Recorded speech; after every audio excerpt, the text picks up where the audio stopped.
fucking thing recording? Record. Yeah. I said record, motherfucker. Record. Alright, it's recording. Here we go. I want this to record in case this is a good siege. There's multiple armies nearby. We're calling some armies to us here. Hugh the Hammer is drinking tonight. And hopefully we get some good battles. Welcome back again to another episode of... Oh shit, you're trying to interrupt the party, man. Vipon, he came rushing up like an angry watchdog and then he backed off. Welcome back again to another episode of Tactical Enlightenment. Our YouTube channel tonight is dedicated to all things Bannerlord related and our once a month rather. Once a night is bad. Once a night debauch here as the wife is out of town. We're gonna drink, play Bannerlord here, hopefully have some... Damn it, this guy's ruining my plans here. Have some good battles here and do some tactics, talk some history, some shit like that, and we're gonna drink tonight. Slightly inebriated, actually I'm fairly frosty right now. I'm kind of bobbing up and down. Shit. Well, I had plans on sieging this city and then having forces join, although you know what? This ram might just barely build in time, which will kind of be perfect, right? Because these guys will add for the reinforcement system. So we're going to wait. We can't get a siege tower. We're going to have to just start it right here. Welcome back again to another episode of Tactical Enlightenment. Our YouTube channel is dedicated to all things Bannerlord related. Get a little sip here. Hugh the Hammer is going out with a bang in this 400 series. Probably film a few more episodes of this. This is our perfect Bannerlord series here, and tonight we are doing this edition drunk. I'm not quite drunk. I'm more buzzed than anything else. My face is vibrating. I tell my wife that, and she says that you're too drunk to drive. Of course, I never drink and drive, but I do drink in command, and tonight we are going to drink and play. Now, this is actually a good landscape for a potential monster siege here. Now, you're wondering, monster siege, right? And can you see siege balls there? I don't know. I could kind of make out some pink. That's going to be my target. Why is this going to be a monster siege, right? What did they have? 1,200? I don't remember. Some pitiful amount of defenders. Shit. Let's get this guy in the 4th. And our mom. Let's put our mom in the 8th Corps. Nobody can make jokes about our mom, right? Arwa. Where'd she go? Shit. Let's get Hugh the Hammer in the 2nd. He's going to lead a Javelin division. We've got a bunch of Vanguard Ferris. Let's put our mom in the 8th division, right? No jokes about our mom. She'll fuck you up, right? She's got a monster list of perks. She'll lead the 8th Corps. We can put all these nobles, in fact, in her division. And look at this shit, right? This is what kind of mom I got. And guys are like, oh, your mom. I'm like, yeah, she's fucking badass, dude. She'll fuck you up. Even when she's drunk, she'll fuck you up. We're going to do, let's do 4 archer divisions. The 5th can be mixed. I actually have too many infantry. I'm not drunk enough to see we have 632 infantry. You guys can probably tell. I can actually tell, which means I'm not that drunk.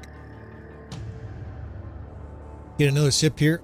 I'm kind of a friendly, talkative drunk, which is good, I think, for content. But if we get too lewd, or if my gameplay falls off too bad, I'll just delete this episode, right? And we'll have some fun tonight. No stress. We're just hoping that these outside forces, these Western Empire fucks, engage here in siege and give us some targets to destroy. Now, the enemy has counter siege, so we're going to rush the shit out of this citadel. In fact, Hugh the Hammer here is going to drink and drive, drink and ride, crash his horse. That's appropriate. We crashed right away. Don't drink and drive, fellas, but drink in command, right? Drink and play Bannerlord. It makes it even more fun. Hopefully we have some flying horses and some hilarious physics tonight. Now, the 6th Corps we're going to put up on this ridge here. And I actually command pretty well. There was one night I was so fucking drunk I couldn't walk, and I still commanded a pretty good siege defense. So it's one of those funny things. Sometimes the things that you're just sort of really practiced or innate at, you can continue to do even when the oxygen is being deprived to your brain. I feel like I'm talking really slow. Here, let me try to speed it up here. So when you're drunk, the alcohol is deprived to your brain. Basically, somehow I think the oxygen rides on the cells or some shit and basically prevents all that oxygen from getting to your brain. It's kind of a bummer, right? Because you need oxygen up there. But it feels good, right? It kind of feels, I got kind of a floating, happy sensation right now. And it certainly makes you loosey-goosey, right? I don't give a shit. Although I'm watching this siege tower, I want to see if they have fire catapults, because I'm going to go up there and I'm going to take it from them. These little, these little pixels, motherfuckers, have no idea the 7'2" Wazooban, or Hugh the Hammer, if you prefer, for this side little campaign is going to go up there and commandeer some fire catapults. We're going to blast our way through over here and then get up there. Every time they fire one of those, they're killing our troops. If I can get to them, look at all these fucks down here. That guy right in front of me, he's got a little sign on his front. It says his name is Frank. He says, I'd like to be killed tonight by a fireball thrown from a drunk from the top of the siege tower. So, since he has such a long name, we're going to accommodate this fella. And I can't kick for shit or fight for shit when I'm drunk. We'll see, though. Sometimes my gameplay kind of picks up as I almost learn to anticipate, the bad reflexes that come with being drunk. Or it might just be a debauch, right? This is our monthly debauch. I drink to intoxication probably once every other month. I really like doing it. Just sort of this free, happy, I don't give a fuck feeling. Life is stressful. I'm a firefighter.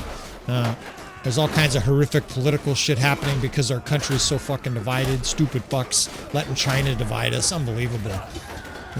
We're all Americans, and yet we've let the media and fucking China and Iran and Russia and shit like that divide us because somehow we think it's now us versus them.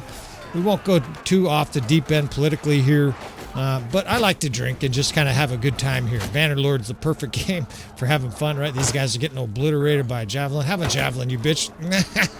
There we go. Where'd he go? That guy vaporized. Did he go straight up in the air? That guy went like 300 feet in the air from... That's how badass Hugh the Hammer is, right? When he hits guys with his hammer and his fireballs. I can't remember. What did I do? That was a javelin, right? They get obliterated. They get sent to the sky. And now it's time for mass war crimes here. Although that's Baron York's forte. We'll just say this is strategic, right? We're going to move these divisions over so they're safe. Get out of here, man. Oh, shit. I'm sorry, man. That's like drunken manslaughter. I thought that was the enemy up here coming to accost me. And I flamed our own troops. But look at this shit, right? These are the enemy forces. I can see them because they're militia. So we're definitely going to chuck some fireballs here on the militia. I called that division to me because then it blocks all the stairs. None of these little militia can interfere with all these fireball throws. I like to have basically a division follow me up the stairs. How nice is that, right? Even drunk, that's a good strategy, right, fellas? You just have them follow you, and then when you see them, tell them to charge. Nobody gets up here, right? Because the idea is you're pulling all those troops up the stairs. You guys might have to watch this on 1.5 speed. I feel like I'm speaking so slow. I don't feel like I can speak any faster. Of course, when you're drinking caffeine, everything is like this. We're going to take this flank over here. These archers are over there. You hear about Napoleon in 1813 at Leipzig? The Battle of Leipzig was a 3-day siege. Right, yeah, I can't do that when I'm drunk. Everything feels slurred. So we're going to chuck some more fireballs down here, and we're commandeering the left side of this city, right? We're just going to take it by force. I'm going to snipe some of these guys at range. Even drunk, I can still drill these bitches with javelins, but it's mostly Hugh the Hammer. I'd like to give all the credit to my teammates, yada, yada, yada, some other bullshit that these athletes are trained to say. I couldn't have done it without my teammates or this level 52 badass decked out in perfect armor. Yeah, that's the reason we're winning. Kaboom, right? Another just a gigantic explosion. And maybe this will be just kind of an uneventful siege. The reinforcement mod is a little bit random, right? Sometimes the enemy pours up. I love it when peasants...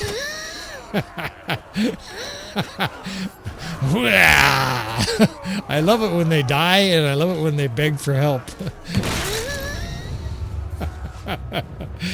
You know, I've never really been knee-deep in war, and so it's very pleasurable to me to hear peasants and run, everybody run.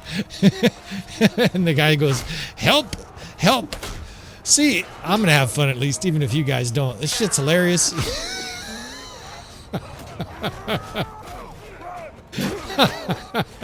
We can't stop.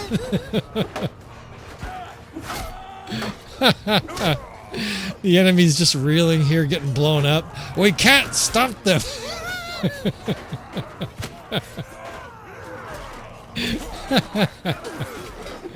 And that one guy was like, we can't stop, wow, as he got killed while he's trying to rout. Oh man, oh shit, something's flaming us. There's a literal carpet of bodies on that stairs. Of course, Hugh the Hammer created all those bodies, and it's time for us to sweep through the city, taking everything we like and setting fire to the rest here, right? It's a war kind of clock, as Baron York would say here. And we're still recording. When I'm drunk, I gotta look extra close to make sure that I'm not just absolutely blabbering in my study by myself while my wife is out of town. Someone's gonna watch this, right? Maybe it'll be 12 guys or something like that. Although there's some pretty good feedback on the drunk episodes, right? You guys seem to dig this shit. I don't know why, right? I feel like it's horrific commentary. Run! Run! Everybody run! You can hear them routing left and right. I don't know. I just have a good time with it, right? You know, Bannerlord, the beauty of it is maybe I'll make $6 with this episode and be able to afford the drinks that I'm consuming during the making of this episode. Even if it's not that good of an episode, right? We're gonna get at least a few hundred suckers probably that end up watching this battle. Now, I made this battle, or at least I started tonight's episode, because I had a couple guys ask me on the Discord. I said, basically, what is the craziest siege you've ever been in? And I said, it's gonna be tonight. I'm gonna drink, and we're gonna engage in a city combat where there's a huge amount of armies nearby. And I'm hoping that's the case. Now, I haven't seen anything with the reinforcement system. Man, my combat is bad drunk. At least we can command a little bit, because I can't fucking fight at all. And they said, what is, you know, the craziest battle siege you've ever been in? Well, for sure the one, if you guys never saw it, it was at Varcheg, and we fought like 9,000 Battanians and lost, but it was an amazing over an hour-long siege. And of course, we've had a lot of memorable sieges on the channel. We're kind of known for sieges here, but I'm hoping this might be the most epic siege of all time. Now, unfortunately, I was hoping for reinforcements, and it doesn't look like we have any reinforcements. We've been too efficient with the slaughter here, and we're gonna... I can barely read. Our enemies are bolstering their forces. That's enemies. That's reinforcements, right? That's what I was hoping for. So this city was surrounded by enemy forces. And what I mean by that is you guys didn't see it, but on my way here, I bobbed and weaved through a bunch of armies. I think when I started the episode, there might have been one big army, a Northern Empire army of like 2,900 or something. My memory is, you know, you got to give me a little bit of leeway here. It's not terrific right now. And I realized I don't know who joined the battle here. I did not look. It just said they're bolstering their forces. So let's prepare for the worst, right? Let's make some infantry squares here. I like a hybrid defense when you have this kind of a situation, because you can really pound the enemy while they're coming in. And we're also protecting our reinforcements, right? We might get reinforcements here. We are getting... what do you call them, right? We're getting our own reinforcements here as they come into the battle. I think we started this battle with, whatever, 1,400. I'm going to stop guessing because I don't have any fucking idea. But we're going to basically try to augment the outside defenses here intelligently, almost like a field battle.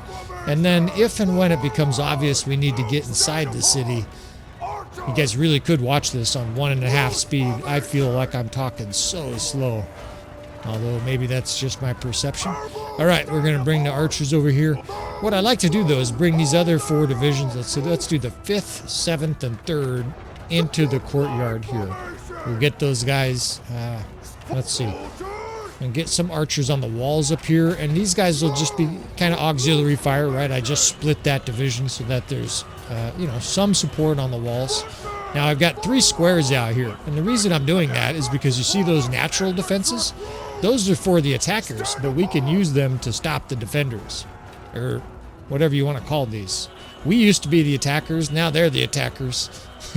How about we call ourselves the defenders now?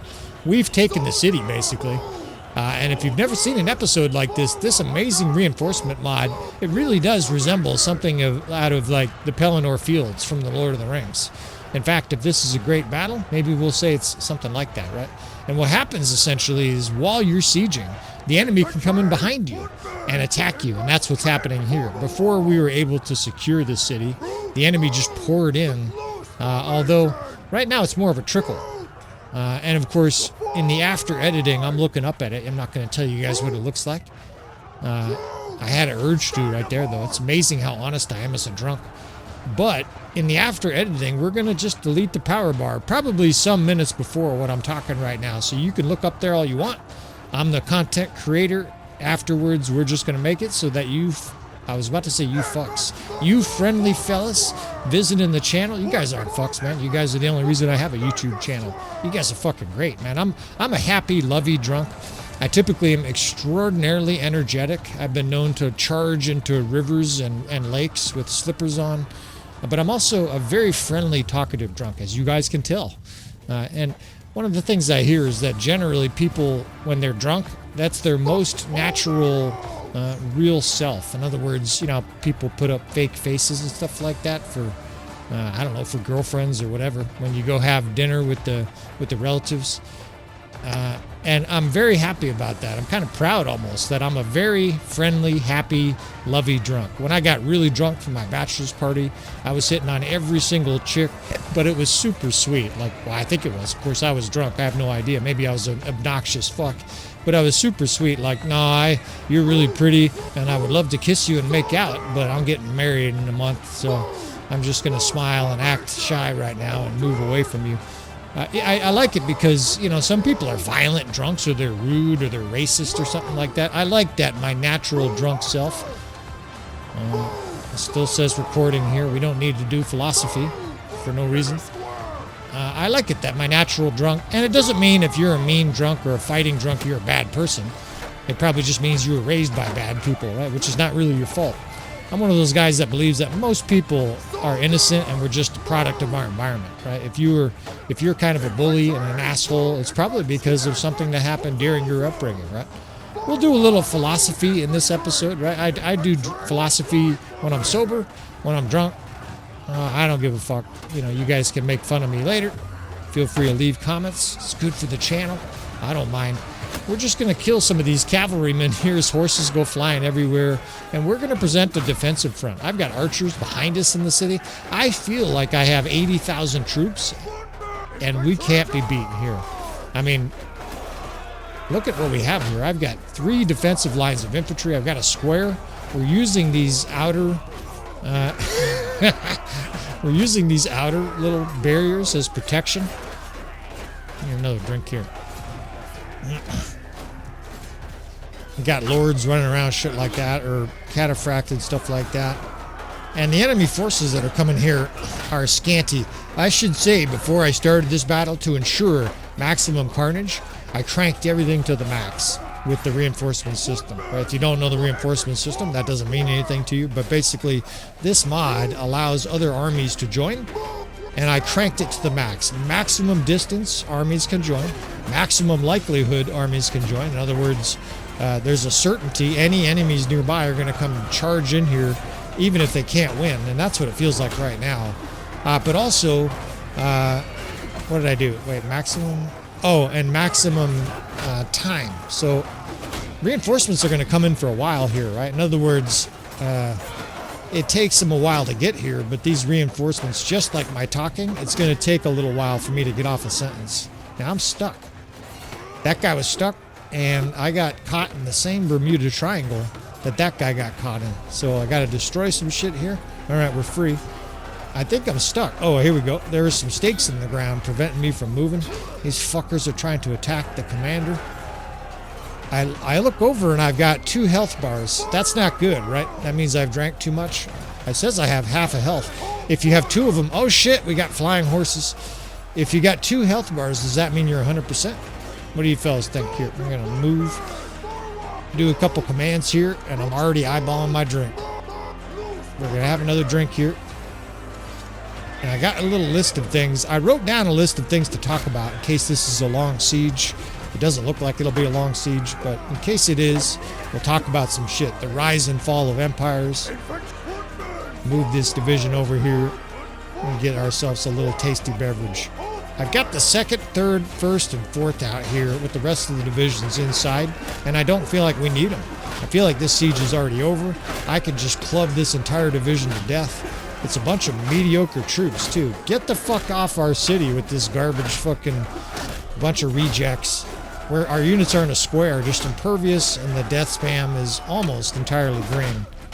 As even drunk, I can swing my hammer at guys that are facing the other direction. You guys are all ragdolled. This hammer is a joy.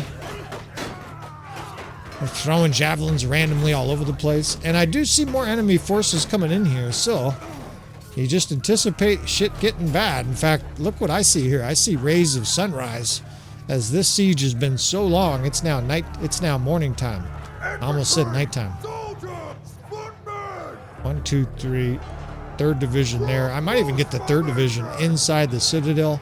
They've sent in cavalry. When they send in cavalry in situations like this, I like to get the gate guarded. It's the banner of the Western Empire. Our enemies are bolstering their forces. I need a drink.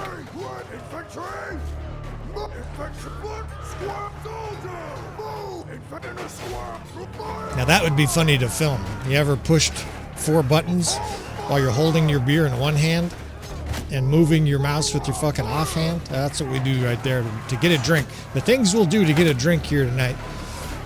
Got to keep our buzz ripping in case this is an hour-long siege. I should say right now, buckle up. I want to say that was another army, but I'm not really intelligent enough to remember what that was. I'll start picking up javelins. In fact, that guy just died. Give me your shield. Out of my way there, fuck. Have one of those right in the face. Feeling pretty good here, right? We've got all kinds of infantry. The flaming arrows of this 6th Division has started to light up the enemy. We're basically treating it like a siege battle. Look at this fucker. He thinks he can handle Hugh the Hammer here. Come get some, you bitch. Oh, shit. He's just fucking drilled me for somehow. Received 86 piercing damage. Die, you bastard. Damn. I fucked up there. That was a drunken moment. I think it said I received 86 piercing damage. So, you know, and that's, you know, a function of being drunk. You think you're basically indestructible, and I got destructed. He did like half my health with one fucking hit.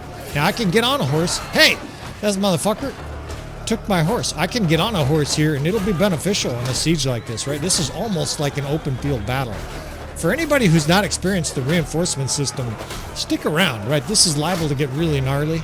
I told you a second ago, and of course they don't even know what I'm talking about if they've never heard of it, but let me just tell you fellas what's probably going to happen here. We have enemy forces pouring in here. We were assaulting the city here.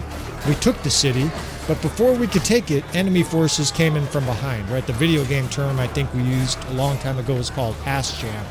Ass jam, AJ. We got AJ'd here. And they have cavalry because the reinforcement system allows this shit. Now the defenders, or in this case, we used to be the attackers, now we're the defenders. We can't have cavalry, but the enemy can. And so what you get is kind of what Tail Worlds has been talking about, sort of a Rohirrim style monster charge, where the enemy just roars in, you know, with 20,000 cavalry. Of course, the system can't handle that, but it can bring in tons and tons of troops. And I notice more and more heavy cav each time we kill the enemy. Now, part of the reason they're limited is because of the simple limit to how many troops can be on the screen at once, right? We have probably 800, maybe 1,000 units on the screen right now. And even with the battle size mod, we can only have 2,000. And get this 3rd Division in here. I want a horse. I'm burping left and right. Apologies for that. I'll try to keep it from being obnoxious. But if I can get a horse, then you guys can see some real good drunken driving, all right? We can mangle some bitches, get on a horse, and most importantly, I can get intel, right? You got to have information. Even if you're drunk, make sure you got some information, right? Because it'll help you navigate. Of course, I advocate playing drunk, but please don't drink and drive. Maybe I'll tell you guys a couple drunken driving stories at some point. I'm a full-time firefighter.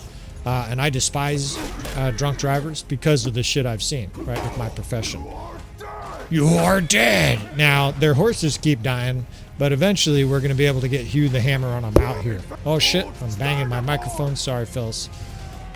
I got the 2nd Division out here, and they have a huge amount of ammo, so it's tempting with this kind of enemy force coming up just to give them a volley, right, to the Helm's Deep from the great Lord of the Rings, Two Towers movie. Got enough troops here to defend against all kinds of cavalry charges.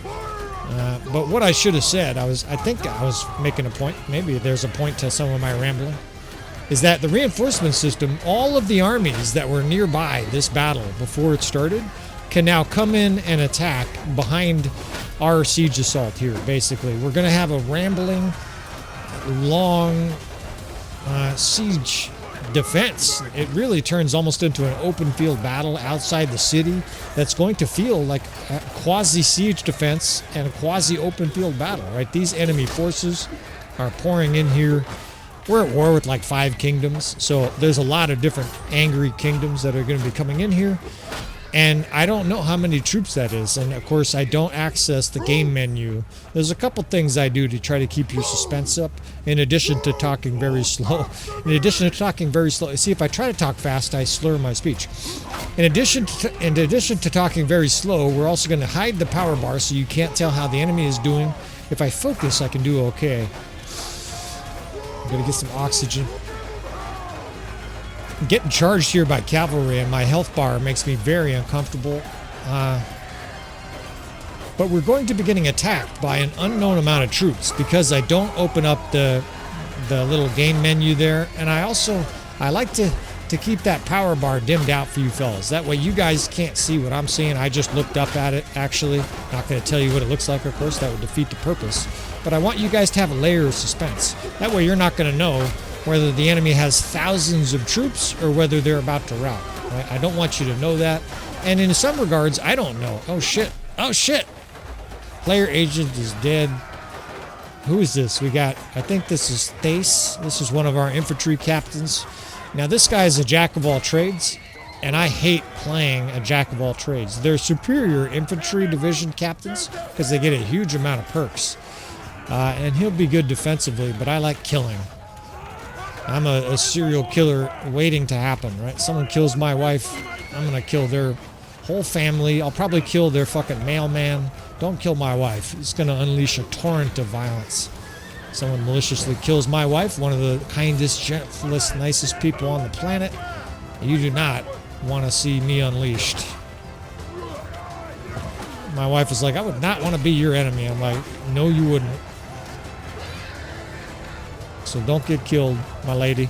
All right, so it is chaotic, but there's order to this, right? I know it looks like I don't know what I'm doing, and I sort of don't, because I'm not exactly state-of-the-art right now, but we've got an infantry division with archers back here on the right side, and they're pinned against the wall. And on the other side here, we've got 3 infantry divisions, right? The 1st, 4th, and 3rd. Basically, oh, excuse me, I put the 3rd inside the city. The 1st and 4th basically playing intercept. And as long as the death spam looks like that, right, and we've got horses flying to the moon, we've had a lot of amazing physical effects. We're just going to sit here and fight outside. I mean, the death spam is incredibly advantageous. It's working. Sometimes an open field battle like this is actually better than falling back into the city. Right? You're actually, you'll achieve a higher death ratio. It kind of depends on how you're getting attacked, what the enemy forces look like, etc. I did get speared there, I think. This guy's kind of got a nice jack-of-all-trades weapon outfit. But you know, fellas, I prefer a specialist. I prefer a guy who's got either great bow skill or great two-handed. That way you can stick to your bread and butter. This guy's he's good with the glaive, he's good with the sword, he's good with two-hand, he's good with one hand, but he's not great at anything. And in Bannerlord, unless you're making captains strictly for their perks, you know, if you're making killing captains, I think you're better off with specialized roles, right? Guys, we've got an infantry division captain, for example, has 280-something weapon skill, one-handed skill, right? That guy's a beast. I want him in charge of my infantry division, and he also kills a lot too, right? But this guy's more of a jack of all trades. You know, back these guys up here again. Reset a couple divisions. And this battle should be over, although maybe that's just the end of the song. It makes me feel like it should be over. We have throttled everything the enemy has sent at us. And I haven't seen it say more armies joined for quite some time, so I don't really know what's going on. Of course, I'm probably missing messages. Even when I'm sober, I miss messages. Now, I got the 7th and 8th Division in here chilling. And these are companions, elite divisions. Look at this. It's Khan's guards. Look at this guy's spear bracing. That's badass. I don't see any of these other companions I want to take over. And I guess we'll just, we'll leave it from being too artificial here. Get a drink. Let's try this guy. Egan has a good hammer. This is the brother. He's got a really short hammer. This is the brother of Hugh the Hammer. He's got a nice afro hawk. He's got a crossbow, it looks like. And he's fast. He's moving around fast. I like a short hammer for a battle like this. You can deal out a lot of damage. Of course, you got to be up close, but this kind of a battle, we rate to be up close, right? And if they're far away, we'll shoot them with our crossbow. And this is that square I'm talking about. Look at the cavalry run right into the main gate, and they get stuffed by that square. It's great defense. I don't even need to shoot those guys. Die, you bastards, he says, right? Look at this guy's hammer speed is lethal. I feel almost like I've got Hugh the Hammer version 1.2. I think he even sounds like Hugh the Hammer. It's the same sound. Now, he's got a crossbow. Oh, shit. The guy was trying to spear me. It's carnage and chaos. It's amazing drunk. Like, there's so much carnage, cavalry roaring up and shit, infantry's fighting on the right. That's fucking beautiful violence. It's full-on sunny now, too. This battle has been raging so long. We went from nighttime, now it's like early, almost midday. There's beautiful light on the valley here as we pummel this enemy force as they come in. I'm digging it. It's a beautiful game. I don't give a fuck. There's lots of naysayers. Go play something else then, you crotchety motherfuckers. It's a perfect game. No.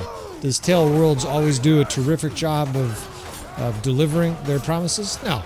But they do a pretty damn good job of making a great game. I don't know how anybody can deny that shit.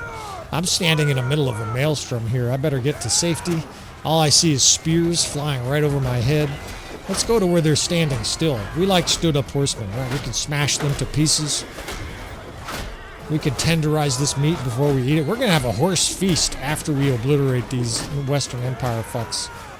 I haven't seen any other kingdoms. It seems like it's only Western Empire. And we have an unbelievably strong position. We have 2 divisions of infantry inside. These guys are getting hammered and javelins thrown in their back. Good throw, dude. That was sweet. I've got a full health bar. I wish, of course, I had Hugh the Hammer, but I think it was a fucking lake rat. Just drilled me in the face with a javelin. Took like half my health. And, of course, I'm inebriated. ETOH, we call it in the fire service. ETOH. I can't remember what it stands for, but basically it's like alcohol on board, right? Like, it's our little code when we go to a call and we're trying to talk to people covertly. Oh, shit. Fucking Lord. You fucker. I'm gonna shoot you for that shit, you fucking asshole. Crossbows are so awkward. I know they get good with higher scale. I can hear you, Argyle. I hear you, buddy. I got a frequent commenter who visits the channel and says that crossbows really aren't that nasty until you get them maxed out. Well, Egan is like 250, I think. Maybe that's not quite high enough. Of course, I also suck at crossbows, so that might be the reason. Now, I've got these guys on hold fire here, right? The 7th and 8th are just standing here like dipshits. That's intentional. That is pragmatism. Pragmatism? It's pregnant? I don't know what it means. Look at this guy spear bracing. That's so rad. That's a elite cataphract. He's ready to do his job. Pragmatism, right? I don't know if the enemy has 2,000 more troops or 20,000. I know that's a silly statement, but we got the battle size mod going. I saw an army of 3,900 like 5 minutes ago, so it was Sturgeons. I don't know if they'll join. Probably not, but oh shit, we got some more amazing horse physics here. We got it all in this battle here. We got drunken commentary. Let's see, what can we do? We can do some philosophy. Here, let's kill this lord. It's the banner of the Northern Empire. Oh shit, we shot her off her horse. She's in that maelstrom there. Look, she got back on her horse. All right, we killed her. That's awesome. The lords, of course, have extra hit points from the powerful heroes mod. We like to have extra strong enemies.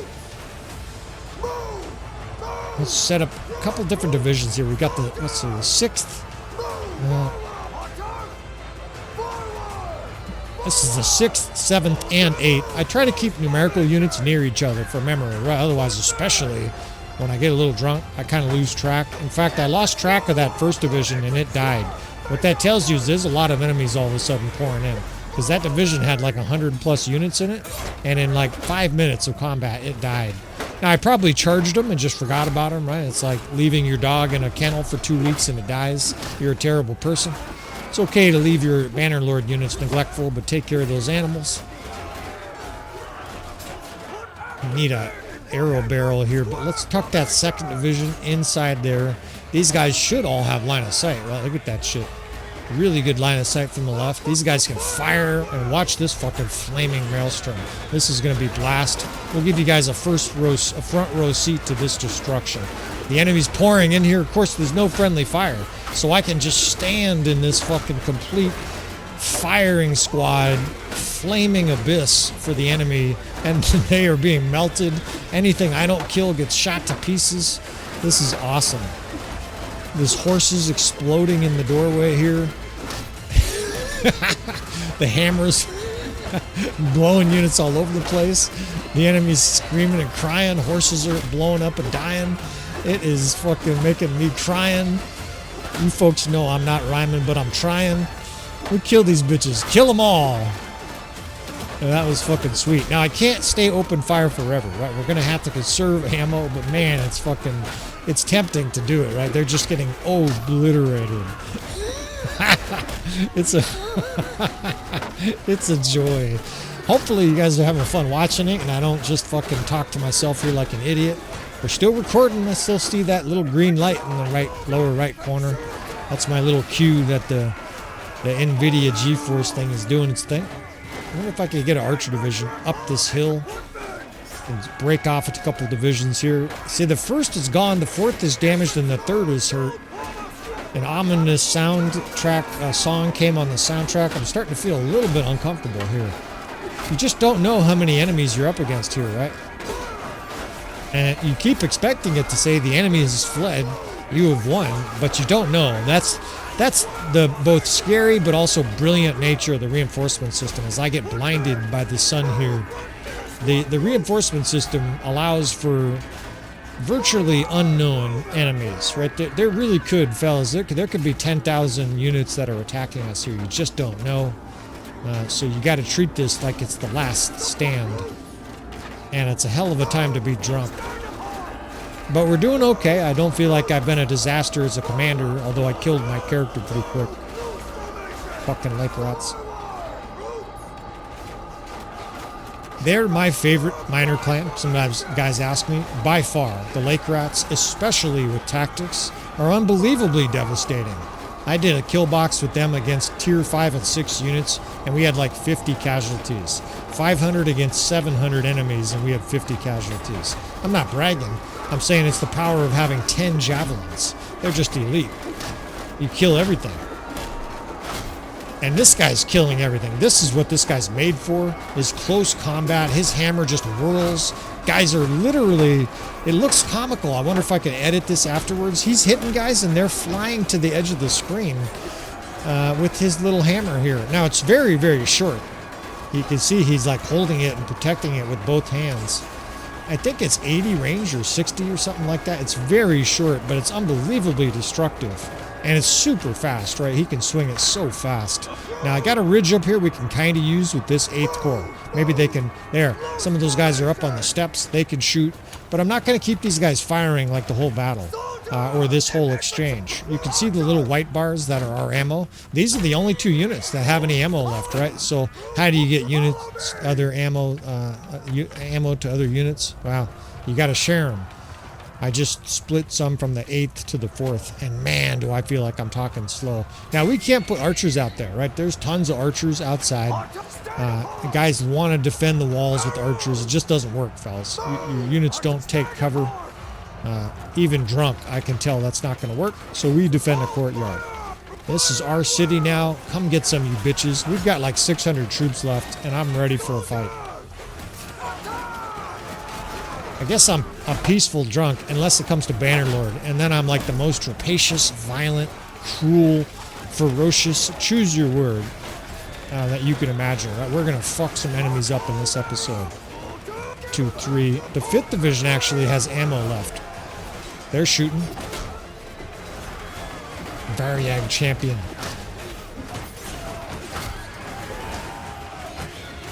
There's a few units in this battle you will probably see you don't recognize. We have the My Little Warband going, which gives us some really oddball rebel units. But you also will see the Variag champion. Oh shit, you little fuckers. Climbing the ladders over here. No wonder we're suffering losses in the courtyard here. These fucking assholes. The enemy's using our own ladders. We put these ladders up, and now the enemy that is coming in here to attack us is getting gangrene of the foot and dying, but they're also using our ladders to get in here. Now, there's a lot of enemies out there, but it still looks manageable. Maybe that's 500 or 300, and they can't get in, right? These guys have been playing rough in the gatehouse. There's all kinds of body parts, and I have no stones or any kind of weapons to really help here. So we are reduced to what is in effect now a siege defense. But again, I think that's great, right? The guy asked me on Discord, he said, what's the craziest siege you've ever been in? Let's hope it's this one, right? I don't know. I've got 700-800 defenders. 660, 80. I can do square roots in my head when I'm drunk. And that looks like about 650 troops. Maybe it's off. Someone else will do a calculator while they're sober later on. And not trying to do tactics and tell me I'm 50 off or something like that. But it seems like we have 500 plus troops at least. I don't think they're taking this city. Not without thousands upon thousands of troops. Yeah. We want them to come in and get smoked by archers, but you don't want to flood, right? I talk about it all the time during siege defense. Let them trickle in and then just mow them down. It's very much like the rich do with the poor. They don't want you to die. They want you to be in credit card debt your whole life, right? They want to take advantage of you. They don't want you to be bankrupt either, right? Because then you don't pay back the loan at all. They want you to have just enough money to pay that credit card payment each month. Mind you, only the interest, right? They don't want you to pay any of the principal so that you're in subjection. And look at these guys just getting blasted by this hammer. I mean, they are going left and right. They're the ones that look drunk. They're getting tossed around like ragdolls. We'll get a little philosophical in this episode. And I wrote down some shit to bring up, just in case, right? The fall of civilizations. I got a pop quiz for you fellas here if the combat is not too intensive. I think we can do both, right? We can truck guys every direction with this hammer. They are flying around like ragdolls. It's such a joy to wield, right? They are flying everywhere. I still got half a health bar, right? We're young, we're feeling good here. We don't know anything about death or disease or sore knees. And we're going to talk a little bit about the rise and fall of nations here, right? I think I can do both of these things here, even drunk. Let me ask you fellas, what do you think is the most important thing to the rise and fall of empires? In other words, what causes them to rise and what causes them to fall, right? You're going through your head, you're probably coming up with some ideas. You're like, okay, Rome, Egypt, the United States, whatever it is you're thinking of, what causes it, right? Well, some of the common answers are probably like, well, obviously, money, organization, technology, generals. Maybe some people are like leaders, and it's kind of sort of. You know what I will say? Food. I know that's a strange answer, but more accurately, nutritious food. And I've got a little theory here. I've done plenty of reading to back this up as well. I've got a gardener who has a very similar theory. It's kind of fun to read that from a highly experienced gardener. If you trace the history of civilization, right, the Egyptian Empire, the Roman Empire, even the American Empire, what you see is a common theme each time here. And hopefully you don't mind me doing this right in the middle of another gigantic fireball maelstrom. All right, actually, let's wait just a few minutes here till we obliterate this round of enemies. I'm afraid the battle's going to end, and then though I can't tell my little food theory here. Let's just squeeze it in. So almost all of those kingdoms, right, even the American, the United States, what did they encounter before their supremacy? Amazing fertile soils, right? Whether you're talking about the Egyptian basin there, the River Nile Delta, of course, was a very different environment 5,000 years ago when they were making the pyramids. I hope people don't think it was just sand and arid waste. Back then, they would get floods, right? And the floods would push up tons of nutrients from the river into the farmlands, right? And we don't really think about that much. In fact, most of the time people think of floods as a bad thing for gardening.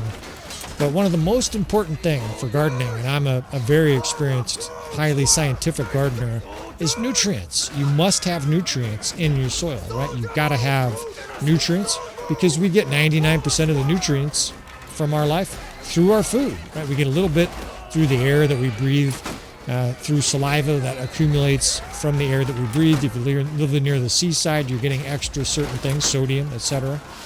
But most of the nutrients we get are from food, or unfortunately today through vitamins, right? So all soil is not created equal, and any gardener will tell you that, right? That's why those guys they're doing all the black gold and composting and all that shit.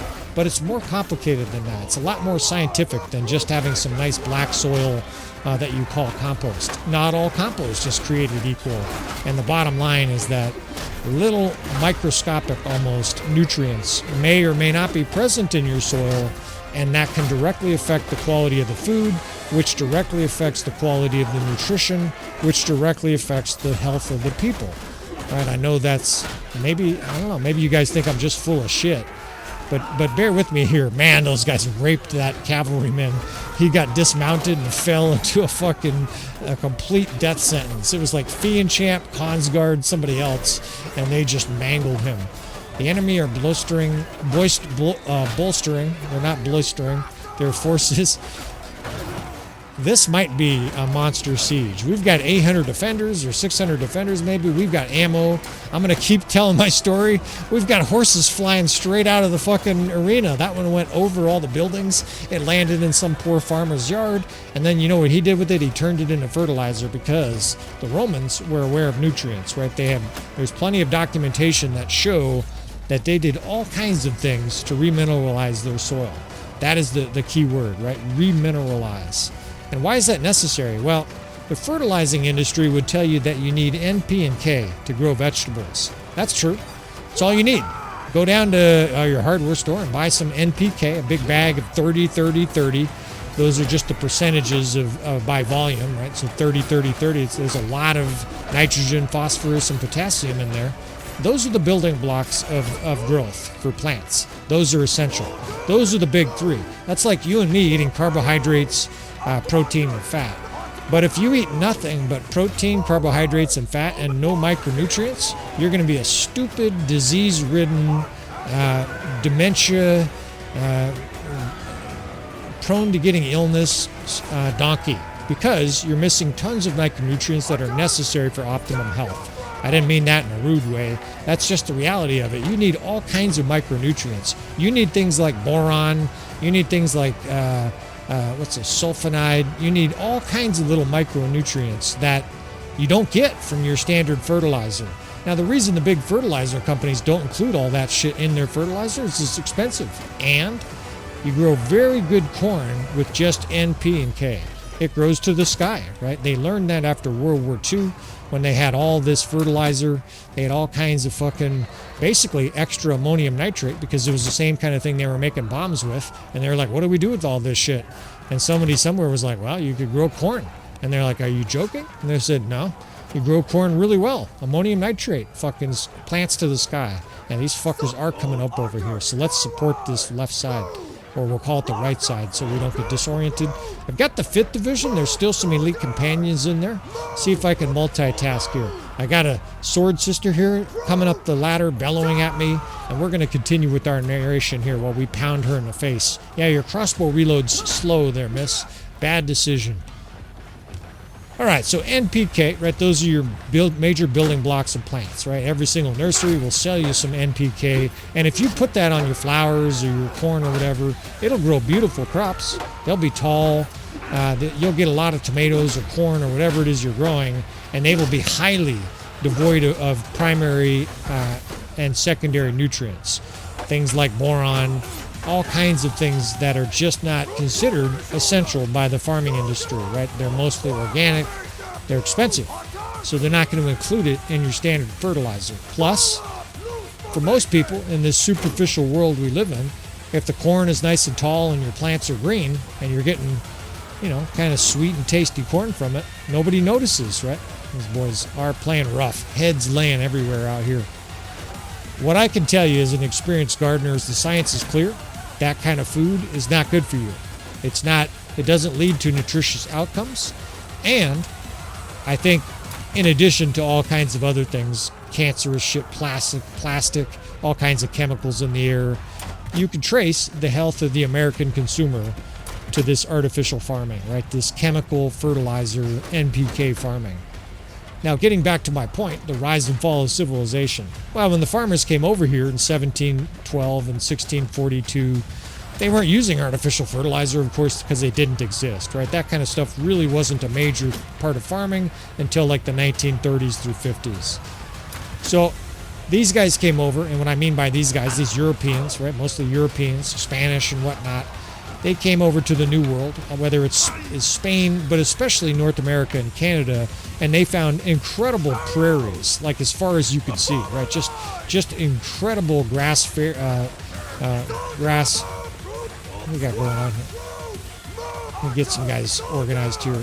They found these prairies, and once they learned to plow them with a nice metal plow, they grew unbelievable crops. And that is because those lands, those prairies across the Illinois Delta, all across basically the United States, all the way to the Rockies, had never really been used for farming at all, right? The Native Americans farmed at very, very small levels. Most of the Native Americans that farmed were Central American natives, right? The Plains Indians and stuff like that didn't really bother because there was 800 trillion buffalo and unlimited berries and shit like that, right? They had all the food they needed. Just like the Native Americans of the Pacific Northwest of the United States, they were fat because there were so many salmon in the Columbian River. They didn't need any other food, right? They had smoked salmon forever. So these farmers came over from Europe, used to normal farming processes, right? They were farmers for hundreds of years, of course, in Europe. Most of the people that came to America, or many of them anyways, were sort of exiled from whether it was politically or they were starving Irish or whatever it was.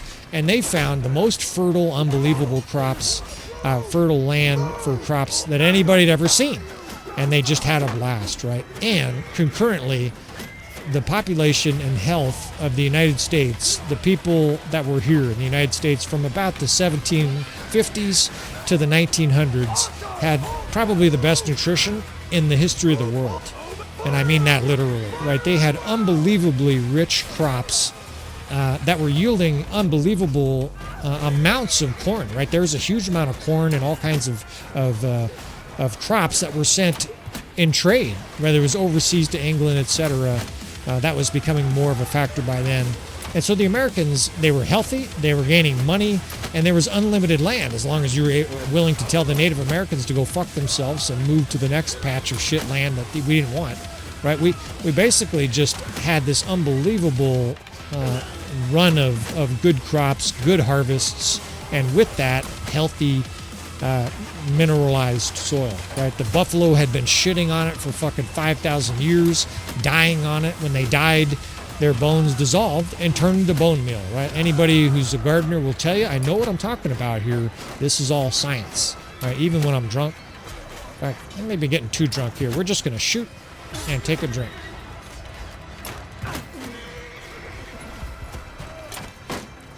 We can roll both, right?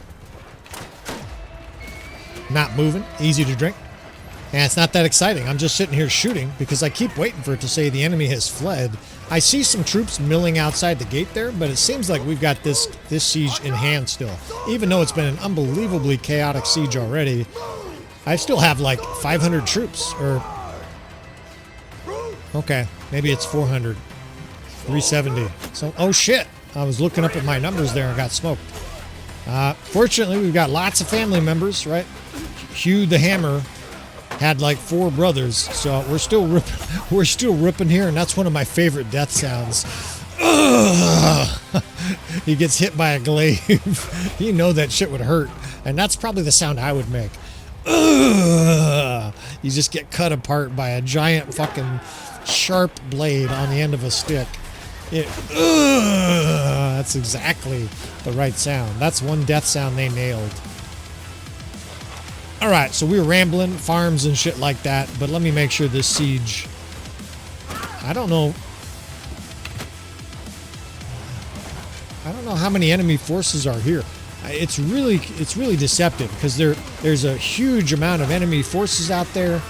And they're all bottled up at the gate here, but there's probably more coming, right? With this reinforcement mod, you don't know how many enemies there are until either it says you have won or you have lost, right? And that's actually one of the things I like.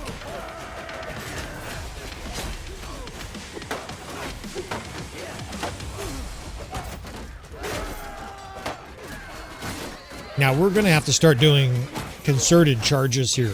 We're just very low on ammo. We're starting to get a little bit mineral deficient ourselves in this battle.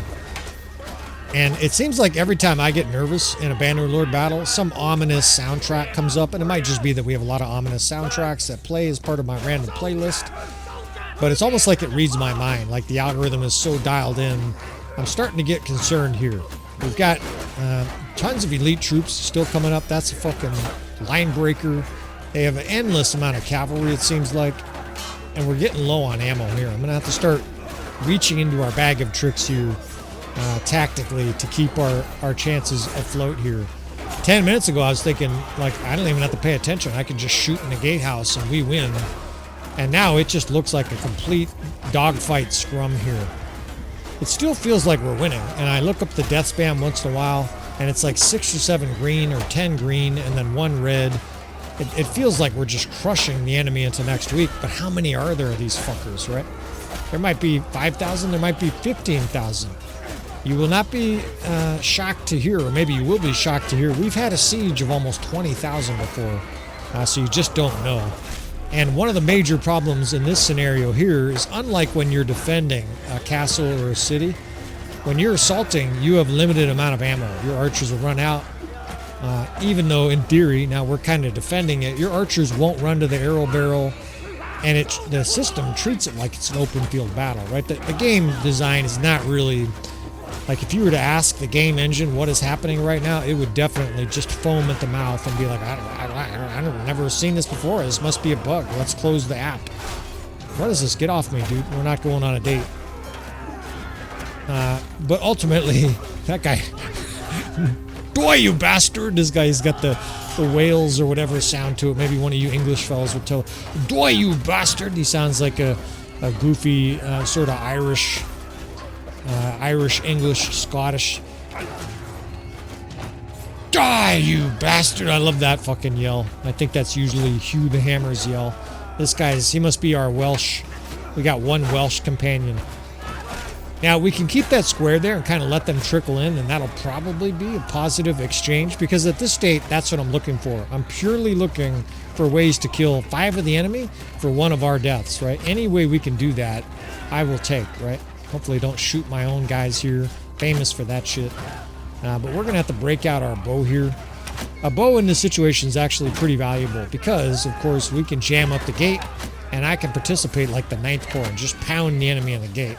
In fact, let's try that for a bit. We've got some guys just charging here, sort of bottling them up, and then we can shoot the guys that happen to get through the nets, right? Even drunk, I shoot okay. Mow this lord down. How many lords have we killed in this battle? God. And it is a wild siege, right? I don't know. I'm gonna keep you guys entertained, at least with some commentary, but I'm sure some guys are like, shut the fuck up and let me enjoy this amazing Helm's Deep style siege. There's horses fucking getting exploded and troops wailing away at each other in the gatehouse. It's fucking beautiful. Sit up in my chair here. Let's keep pulling the 6th back and counter-charging with the other side. We've got just a little bit of ammo left, right? We've got maybe enough to keep firing for another 10, 15 minutes if we're careful. So that's why I keep pulling back and counter-charging, kind of saving our ammo here for either moments that are desperate or an obvious situation where the enemy's just fish in a barrel. Now, it's clear we can't just open that left side up completely because they poured through, right? That's not going to yield good results. Cavalry are getting back here. They're spearing troops. We got to get that gate closed up a bit again. Yeah, this is not going to work. You don't want them to have a bunch of cavalry rampaging through your city. This has been an unbelievably stable battle, and I say that because sometimes you'll get little glitches. The game will have to think about pathfinding. This is so amazing, right, that the modders have been able to add this to it, and it's just seamless, right? There's just carnage at the gatehouse. Somehow all the units know what they're doing and they don't have any hesitation. And I don't mean it's a perfect situation. I just mean, do you guys feel like the performance is suffering? Because I sure don't. Of course, again, I'm not exactly state of the art. You guys can always tell me, hey, that last battle was messy. It has been messy, but I don't think it's been like juddering and stuff like that. In fact, we do some more shooting, drink and shoot. You got to come out eventually, motherfucker. I got you dialed in. And we just have the enemy in a fucking in a barrel here. Oh shit. The enemy's bolstering their forces again. Another army just joined, right? Urios army joined the battle as an enemy. So buckle up here as there's weapons and shields. Look at that shit in there. It looks amazing. That looks like a Hollywood scene. There's units bobbing up and down as swords and fucking flags are waving and shit like that. It is fucking terrific.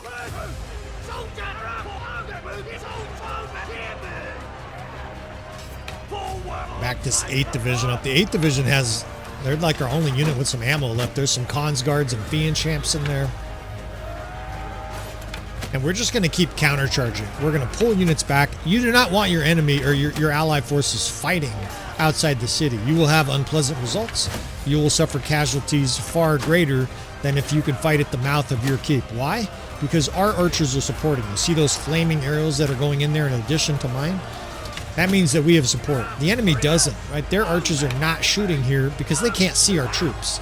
You got to use every single advantage like that in a siege where you just don't know how many more enemy forces there are. I'm gonna have to start switching some divisions here. 1st, 7th, 8th. Amazingly, we have all of our divisions, but most of them are decimated. And that's not even, that word doesn't even do justice to it. Decimated means, a decimal, like 1/10 of their force. Most of our divisions they're 5x decimated, right? They're at half or below. And I imagine half of the units in their army is injured. We're really starting to get to a fairly dangerous level here with our army. Despite the death spam, despite all the kills this guy's racking up, right? I'm just scorching everything. He's got high bow skill. And what a situation, right? These guys, I don't have to aim barely. That's a Lord. He's smoked. Yeah, come get some, Lord. Shit, he got into the courtyard. He's going to be stampeding dudes. Shoot him, Legolas! But the front gate is doomed for the enemy, right? These guys are stood up. They're fish in a barrel. If they attack, they get shot in the face by this guy or one of the other Cons Guards.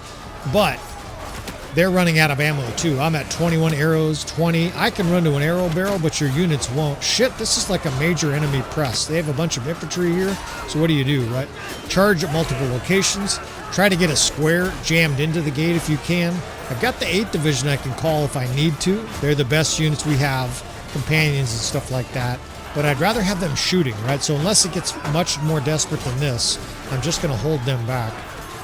6th is there, just basically those guys are holding on for dear life. And the 8th Corps, I'm trying to keep these guys, right, to the very last. There might be a final stand in this battle. And I want to have these guys for either a charge or for that final defensive stand. God, just die, enemy. Rout, why don't you? Fuck. 2, 3. Let's keep splitting those same divisions off to our left. You charge and then pull back. Countercharge, very common military tactic. You do that for momentum, but also we want to continue to have the enemy fight in our arena. We're not going to fight outside. Try to take their horses out if we can here. And then, of course, once the enemy's sort of pushing in, and there's 12, 15, 20 guys that come in, you attack them with 100. And count down to the death spam, 3, 2, 1, and all of a sudden the death spam fizzes green because the enemy just gets vaporized by all your troops. You can see these poor infantrymen, they don't have any chance, right? They're attacked by 9 elite units, shot and mauled, right? So it's a lot of micromanagement, but if you want to win big battles sometimes, fellas, you got to do it. Now I'm out of ammo here. I got to hit another arrow barrel. And while I do this, I'm going to finish that point from 3 hours ago. The rise and fall of civilizations. So there's part of the reason that this theory backs up, world history is that most dynasties, the Egyptian, the Roman, they have this sort of meteoric rise, and then there's kind of a crest, and then there's sort of a meteoric fall. Well, that makes sense if you've been exploiting your natural resources. In the case of the Nile, or in case of the Romans, where they terraced all the northern slopes of Italy, and they had unbelievably good farming for something like 200 years. The soil was pretty rich, and critically, there hadn't been a whole bunch of demineralization. Maybe I'll talk about that if I get more time here. I'm just going to stand here and shoot, except this guy here fucking running up. You're not about to endanger our fucking Fian Champs, dude. I should probably talk about remineralization, otherwise you're going to be like, what the fuck are you talking about, man? Let's do that shit. Let's talk about that. But what I'm basically saying is whether it's Rome, Egypt, the United States, or other dynasties, a big factor in their fall has basically been they have pulled the savings bank out of the soil. I know that's a strange concept for a lot of people. What the fuck are you talking about? Your soil has all kinds of nutrients in it. What I mean is like healthy, relatively virgin soil. Now, when people first come up to it and start farming, almost all that shit becomes available right away, right? They'll do some hack and slash tactics with the ground. I can't kill this guy. This is a Varangian. I need help. These guys are so badass. Someone kill that guy for me. Fuck. So nutrients accumulate in the soil, right? Buffalo dies there. Bones contain phosphorus, right? Phosphorus is essential for plant fruit development. So think of tomatoes, think of squash and things like that, right? Your winter squash, all of that stuff requires phosphorus, which is related to fruit development, in particular the growth of protein-related enzymes within plants, right? So this is essential. Well, when you have a buffalo die, they drop bone meal, which has lots of phosphorus. That horse got ejected like there was a fucking rocket inside the gate. We've had some unbelievable horse physics in this battle. In fact, I'm going to try to make a mental note here. 1 hour into this battle, and this battle is still raging here. I'm going to try to edit that when I come back and do some after editing when I'm sober. There's been some hilarious horse physics. We're making our stand here, but there's 70, 80 allied troops there. I'm going to finish this point. So you got all these nutrients in the soil. You grow a bunch of crops. You and your girlfriend, your wife, you grow crops. Your crops grow great, right? Now think about it. Your little tiny tomato plant that was 3 inches tall becomes a 5.5 foot giant behemoth sea monster of a green tomato plant with dozens probably of pounds or maybe 10 or 15 kilos of fruit. Where do you think all that food came from? Right? Of course, a lot of it's water. Tomato is like 80% water, 60% water, depending on the variety. San Marzano is the best, by the way. I know a lot of gardening. So when that shit happens, it's pulling nutrients. The plant is using its roots to pull nutrients out of the soil and transfer it to the fruit. When that happens, of course, your soil is being extracted of nutrients. You do that for years and years and years, and eventually, just like someone with a pension or a savings account where they never refill it, but they keep using it, eventually that account is depleted, right? Is to the point where it barely can grow tomatoes anymore. It must be remineralized. Now, the fertilizing industry is like, yeah, just fertilize. Come buy our shit, NPK. Feed the agri monsters across the world. We're very happy that you do that. But again, I've mentioned it before, that is very poor substitutions for real nutrients, right? It's missing a lot of the micronutrients, the borons, etc. And you will grow very large, very ostensibly healthy, right? Ostensibly, if you don't know, that means kind of, sort of, supposedly healthy plants that are highly devoid of nutrients. You eat those and you will become highly devoid of nutrients. So the United States right now, you go into a grocery store, there's a whole bunch of very sort of pale red tomatoes that are sort of flavorless and they're full of water. They're a kind of a sad example for a tomato, and they're like incredibly cheap. They're all uniform, they look the same. That is because they are grown for their superficial looks. Unfortunately, the American culture is absolutely completely entranced by the superficial side of life, right?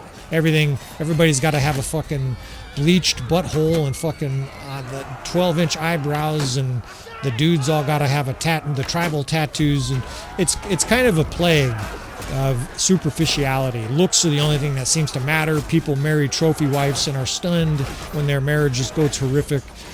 It's just amazing to me, the superficial nature of the world. But then again, I'm a strange person. My wife has said my brain is very unusual. She says it in a good way. She says, you have a beautiful brain, but it's very different than a lot of people. Anyways, so the stores are full of very micronutrient deficient vegetables that look perfect. Everybody's like, oh, I'm eating my vegetables. I'm eating my kale, my tomatoes. That shit was grown on soil that is utterly depleted. Anybody in American history probably knows about all the fucking black sandstorms that happened in the Midwest. It blew all the fucking topsoil away, right? It all fucking floated away. The soil's now trash. The only thing that'll grow vegetables now is NPK fertilizer because they destroyed and depleted the soil over 100 years. I hate to be such a pessimist, but these are the facts. Now, why is that connected to the rise and fall of civilizations? Well, human beings largely don't understand this scientific concept. The Romans certainly, well, can't say certainly, probably didn't. Obviously, the Egyptians didn't.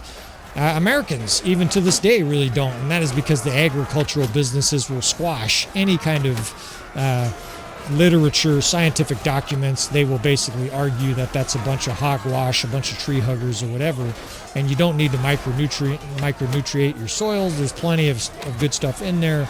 Just biofertilizer and everything's going to be fine. Of course, they have a vested interest in telling you that. I have none. I'm not trying to sell you guys fertilizer. Neither is the guy who wrote the book that I read, right? That sort of backed this up. He has a very similar theory. If you want to know more about him, he's a really good gardener from the Pacific Northwest named Steve Solomon. I ascribe to many of his theories, and many of his theories align with mine, right? No surprise. Human beings are a function, we're a function of confirmation bias. While we are to a dire stage of this siege, and apologies if it feels anticlimactic here because of my little riff, but ultimately what I'm saying, not the sole reason. Of course, there are other reasons, right? Rome had internal chaos. One of the major reasons, though, for the rise and fall of kingdoms and dynasties across the history of civilization, what I'm saying is the depletion of sort of I guess the word for it is, what's the word for it? Intangible. The intangible savings account of the soil. We don't really consider soil a resource, but it absolutely is. And the United States was unbelievably rich. The Romans and the northern hills of Tuscany were unbelievably rich farmlands. Some of them still are today, right? There have been people trying to improve their soil, and you can, right? Not all is lost. Maybe that's another episode. We'll get into that. But ultimately, the rise and fall of nations and kingdoms throughout the history of the world can be largely tied to food, right? Food is unbelievably important when it comes to maintaining armies, having healthy citizens, right? If you have a bunch of mortality, your citizens are starving, and disease sweeps through your kingdom because everybody's malnourished, you're fucked, right? Your neighbors take over and you become part of Napoleon's empire, right? This is a very essential fact, and it's still somewhat true today, right? The United States is largely failing, because of division, but because of the dismal health of its nation, right? The cost of healthcare in the United States is astronomical. Seems like almost everybody's on 28 types of medicines. Obesity is rampant, all kinds of diseases, ADHD this, diabetes that. The United States, the people eat a lot of food, but it's all micronutrient deficient, right? So they're very obese, malnourished people. It's kind of ironic in a way, in many ways. So there's my little rant for this episode here as I'm reduced to headshotting, 100 different units here in the gatehouse. We might have 70, I don't know. I'm not going to look. We might have 50 to 100 units that are at the gate, holding them up here, and I just keep mentally sort of crossing my fingers that it says the enemy is fleeing because you have beat the shit out of them for the last hour. They've had enough, but it may not happen, right? That this is definitely the kind of battle that can go either way still, and the longer it goes, the more worried I get. I mean, we were supposed to get reinforcements, and if we got them, I never noticed. Now we're at war with like 6 kingdoms here, right? There's all kinds of, you can see the shields. There's purple, there's pink. There might be other colors in there, I'm not sure. I think the Western Empire is here, right? So there should be sort of the maroon. Maybe they're all dead. It was a Western Empire city, right? Originally, I'm pretty sure. Although it was so long ago, you can forgive me for forgetting. In fact, I'm starting to get sober here. I need another drink. I'm just going to shoot and drink.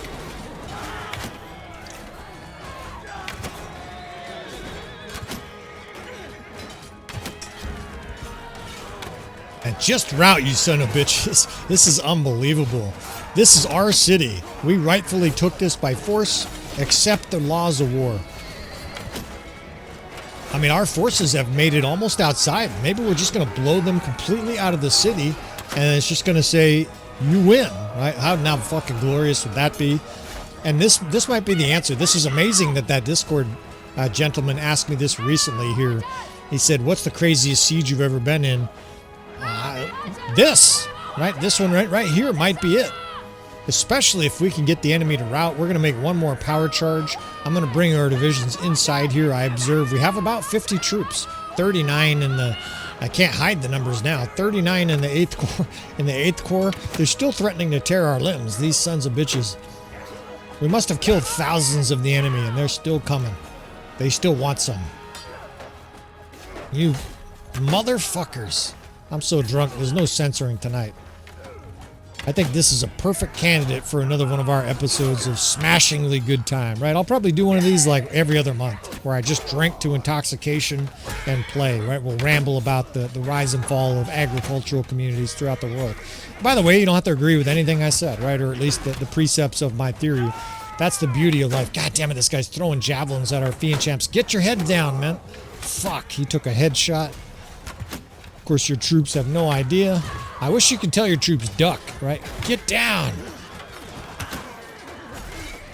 This fucking lord, you're gonna pay for that shit. Fucking killed our Fian Champ. We're not getting out of here, lady. None of us are getting allowed out of this alive, Leosios, and neither are you. She screamed like a woman, but I swear that was a man. Now, I can get on a horse here. Look at this shit. This gal actually is a horse archer. This is one of our horse archers from our campaign. I want to say this is Shatha. And Shatha, again, is one of the siblings of... it's officially Hugh the Hammer, but Wazuban is the main character. This is one of his sisters. The Aserai campaign lives on, right? It's the campaign that keeps on giving here. Now, did any of these fucks get behind us here? And I'm looking at this landscape. Can we make a last stand here, right? There's kind of a market center here, but I don't like the stairs. The stairs are exposed the whole way. We'll be shot by archers. There's some alleyways back here. But mostly I'm going to make sure we don't have a whole bunch of horsemen riding back here just spearing our guys and throwing javelins. That really chaffed my hide. You fucker. I'm going to take your arm off. She says, yeah. Let's see what we got going on out here. There's heads laying everywhere.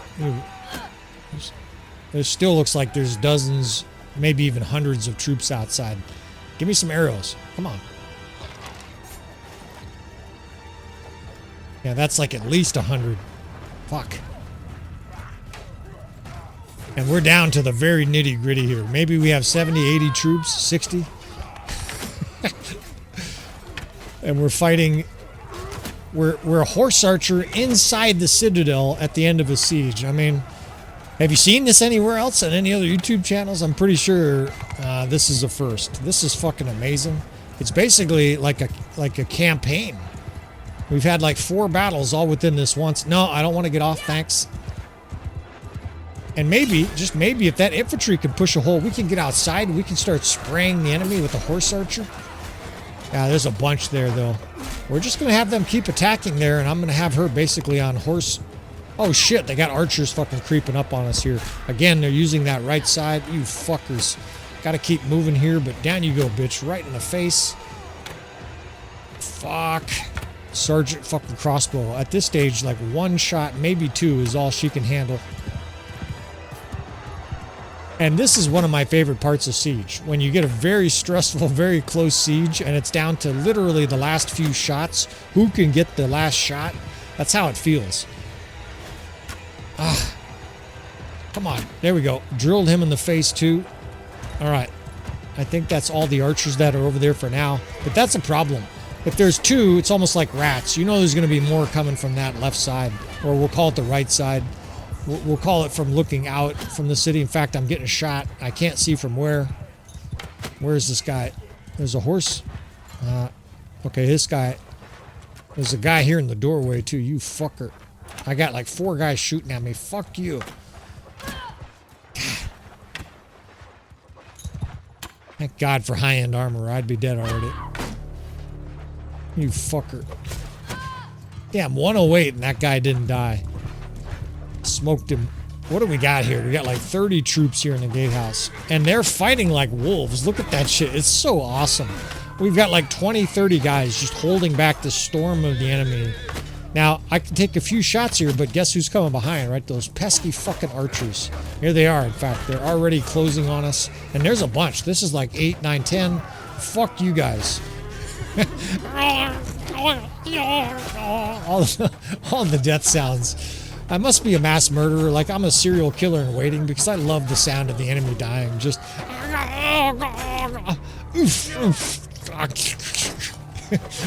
it's almost sexual for me. They're like, oh shit, we lost our horse. I saw that javelin come flying at me. Bob and weave here and try to take out this last handful of guys that are coming from behind here. Fucker. Oh, shit, he got mangled. He got kicked and slammed around. Oh, shit, we're getting stabbed. 32 damage, you fucking cavalryman. Man, the horses have really fucked us up this battle. You fuckers. She's on absolute fumes. And this battle is finally coming to an end. I think, believe it or not, I think this is the track that started the beginning of this battle. And look at, I think this is the last guy. And there's 80,000 guys trying to give him a beat down. Just hold up your sword here and try to shove a few away, and you get pummeled. And that is finally it. Oh my God, man. It's not just because I've been drinking, but that was exhaustive. And it's always disappointing to lose, but man, what an amazing fucking crazy siege that was. We must have killed 5,000 here at Onira. A bunch of death. None of our troops, fortunately. And how many did we kill? We killed 1,400? No. Oh, 7,300. All right, that number makes a bit more sense. And Hugh the Hammer's army, on its own, killed 4,200. That's a fucking amazing. I mean, it's defeat, but, you know, in a week, nobody gives a fuck, right? Tomorrow, in 5 minutes from now, I won't give a fuck about this battle, but that was a hell of a lot of fun to fight. And I've said this before on the channel, right? We like to share our losses. The power bar was invisible to you fellas, right? And I'm saying that knowing in the after editing, I'm going to remove that so you can't see it. You guys are going to ride the storm with me, right? You're going to ride the ups and downs. We win most of our battles, right? But sometimes defeat makes those victories sweet, and that's what the case is here, right? This epic long, over an hour battle. You guys get a little bit of gardening and farming. We'll call it propaganda until you back up the stuff I was talking about. But hopefully you enjoyed this episode. If you made it this far, you're either drunk or you must fucking love Epic Siege. Either way, right? You want to subscribe if you want to see more. Please hit that like button on the way out. I can't imagine you watched for an hour and didn't like it. And I will see you, friends, next time.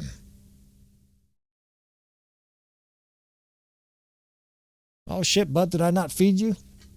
Yeah?